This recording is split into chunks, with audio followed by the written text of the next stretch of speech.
What video game caused you the most amount of rage?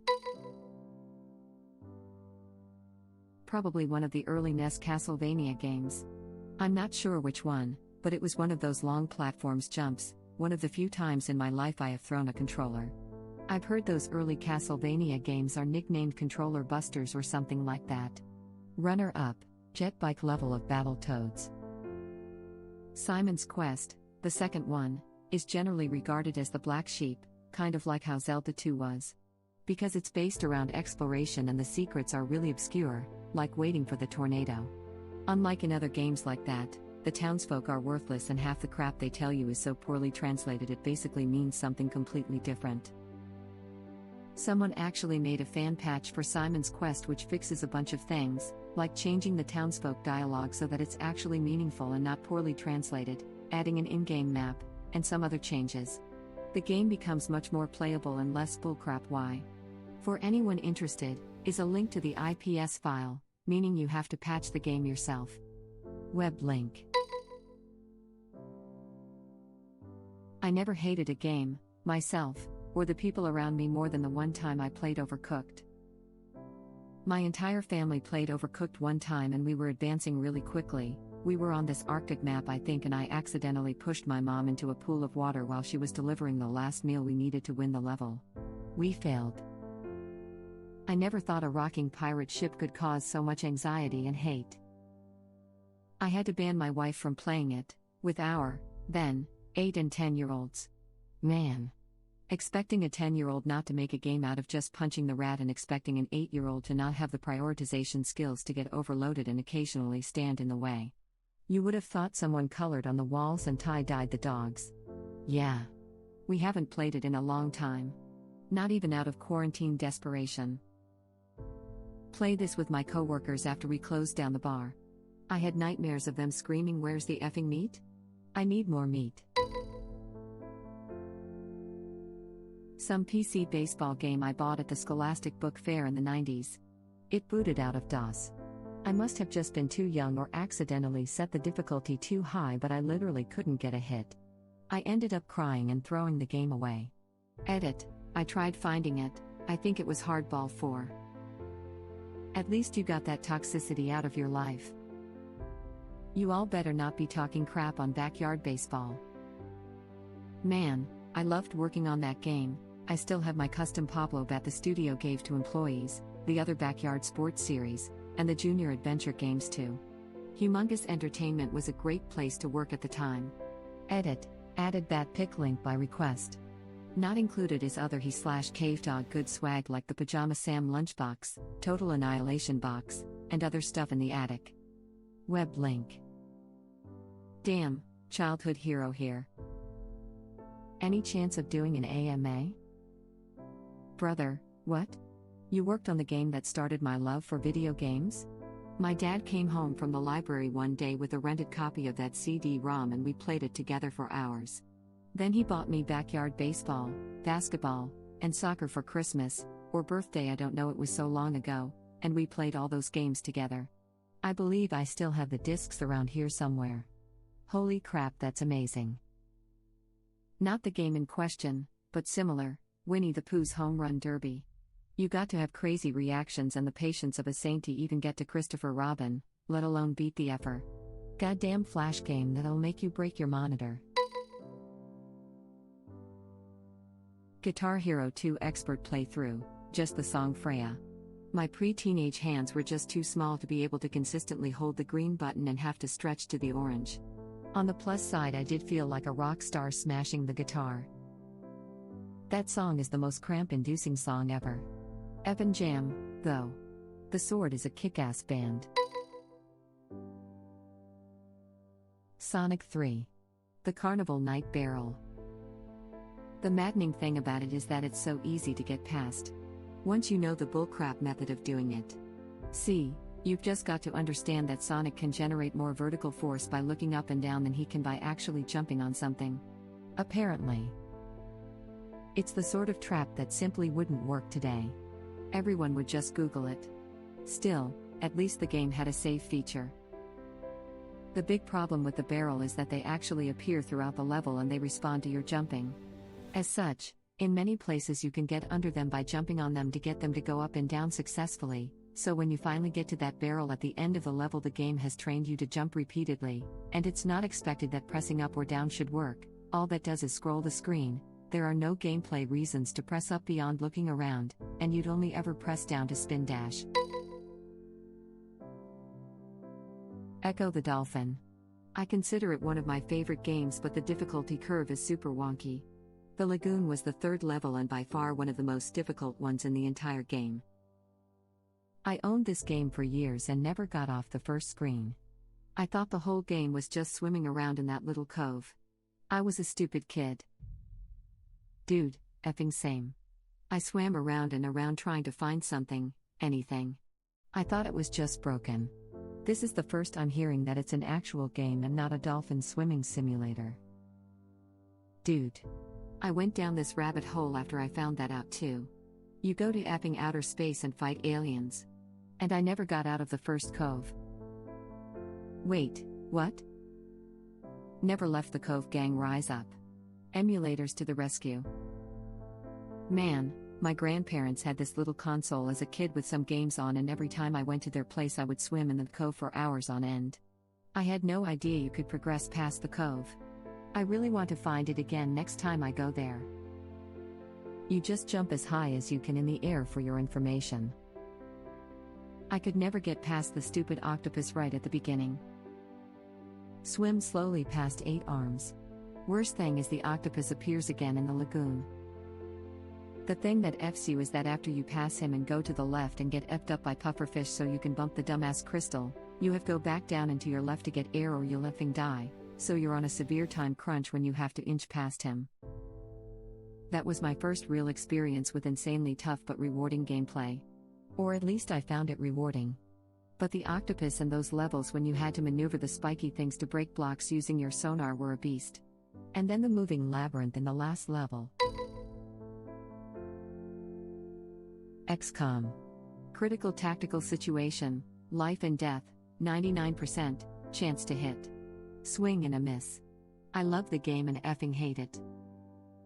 My favorite Steam review of all time is the guy who said there's a 99% chance he would recommend the game, and then gave it a thumbs down. Wait, that's effing clever, laughing my butt off. 3 inches from alien while holding a shotgun miss. And in this case the alien is a 10-foot tall juggernaut that takes up his entire field of vision. Trained soldiers my ass. What really causes me to rage isn't just my shots missing, it's that they miss and then the enemy makes impossible shots immediately after. How the F do I miss 3 to 4 shots with 80% or more chance of hitting in a row, and then a effing thin man one-shots my best medic from across the map with a height disadvantage, while my medic is in full cover? What's even better is when the person they shoot is barely alive with 1 health bar left and you try and see what the shot percentage is to shoot back and it's effing 30 to 20%. Why even put up a damn number?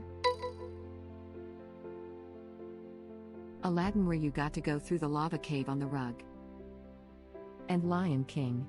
F the Hakuna Matata waterfall. That's what I've been waiting to read. That level can only be described in UK English as vagina-ish. And when you finally beat the waterfall on your very last life, and that effing monkey ambushes you. You've reminded me of a rage I had long since forgotten about. Now I'm seething, and for what? A effing 24-year-old pixel monkey. My best friend's little brother had memorized this level, and kids from the block would have Mike beat it for them. We'd be hanging out and some kid would knock on the door and ask Mike to come do the lava cave. I still remember that, almost 30 years later. You triggered a deep pain in me I had long forgotten. Damn you. Rainbow Six Siege, where the F did he shoot me from? Tom Clancy's How the F was that not a headshot? Tom Clancy's How much health does a effing 3 speed have? Tom Clancy's How the F did that flash me? Tom Clancy's Is that an inanimate object or someone's head? Tom Clancy's Waiting for a pixel to change a color. This is the best one yet. Tom Clancy's How was my mouse over their head in between bullets again? Tom Clancy's How did he hit me through 2 drone holes and 3 soft walls? Shoots inanimate object multiple times to make sure and gets one tap from across the room. Good night. Can't clutch the 1v5 vote to kick. Clutch the 1v5 vote to kick. How'd he kill me that fast? I started shooting first. For honor for sure, no game has taken me to the same level of pure anger. Orochi spams light and runs away. I need therapy after reading this comment. There is no game that makes me rage as much as For Honor. It just sucks that it's also my single favorite game with how satisfying it can be. I still find bits of controller all over my room. Let me guess, you got light spammed and kept attempting that sweet parry? That's why it's so annoying. The game literally doesn't? Stop Season 3, register your input in time to parry on console. You perform the action in time, but the game doesn't reward you. This is what rage is bred from. Literally barely played 10 hours before quitting because I knew what I was getting myself into emotionally. That Evan Knight dude is what made me quit edit. I googled it cause I couldn't remember which night. It was the warden. Miserum. Cuphead RIP my controller. That effing dragon took years off my life. The first time I played Cuphead, it was on my old laptop, which ran every boss fight perfectly fine except good old Matchstick. As soon as he brought out his other two heads, my game would lag so badly and go down to about 10 FPS. Beating him at that frame rate with one heart left is still one of my biggest gaming accomplishments ever. This match will get red hot. Now go. I knew from the start that Cuphead was going to be hard, so with this mindset I didn't let it tilt me. Every boss took me on average an hour to beat, some even 6 hours. But I just thought that's how it's meant to be and enjoyed the journey. The day I beat that game, I jumped up and screamed. Everyone on the airplane looked at me funny, but I did not care. So happy, so satisfying. See, this is why pilots shouldn't be allowed to roam the cabin. Back in the day, my NES controller had bite marks in it because I didn't know you could save your general progress in Kid Icarus by writing down this code that appeared after you died, yet I was determined to beat the game.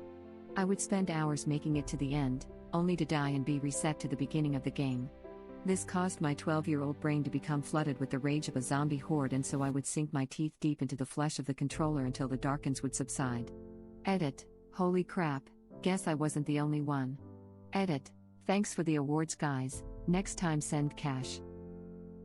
Modern children will never know the pain of not being able to look simple things up on the internet. I'll make my children go offline whenever I need to call someone. Good to know that someone else out there bit their controllers. There's a Sega Genesis controller out there with my 6-year-old teeth marks all over it. Edit. Just found the game that caused my biting. It was Green Dog, the beach surfer dude. It's anything on NES as saving wasn't a thing in most games and the games were absurdly long. You'd spend hours for days perfecting each effing level until you got past the underwater dam level. Then you'd come to a jump, never sure if there was some other way around, and just force Donatello, Leonardo, Raphael, and Michelangelo to orderly kill themselves in the same trying to get past a jump, knowing that you were wasting 6 hours that day and hundreds of hours that week. Maybe there was a way to make that jump, maybe not. Maybe there was some secret door or alternate path. With no internet there was no way to know. And confronted with an inescapable problem with no rational choice, the brain would give up and hand the keys over to that lizard brain at the top of your spinal cord who would say, I guess bite something that's attacking you? And you would bite the crap out of your arm, or a controller, or anything else to at least get that satisfaction. Overwatch. It's like playing a game of soccer where everyone on your team wants to be striker and charges for the ball at the same time, leaving the goals wide open. Then they lose and bitch about no one being keeper. You've just described Rocket League, and that's even more like soccer. Low-elo Rocket League is exactly like youth soccer. Every player really wants to hit the ball. They don't give a crap how they do it, or where the ball goes, they just all know that they must hit the ball by any means necessary. Low-elo? It's like that in Plat 2. I'll repeat it as often as it needs to be said, Overwatch is a social experiment designed to figure out how quickly 6 perfect strangers can develop cabin fever. I love the world, lore, design, and concept of Overwatch. I just hate humanity when it plays Overwatch. I literally saw the title and was like, Overwatch 100%, come to see it's the first comment lol.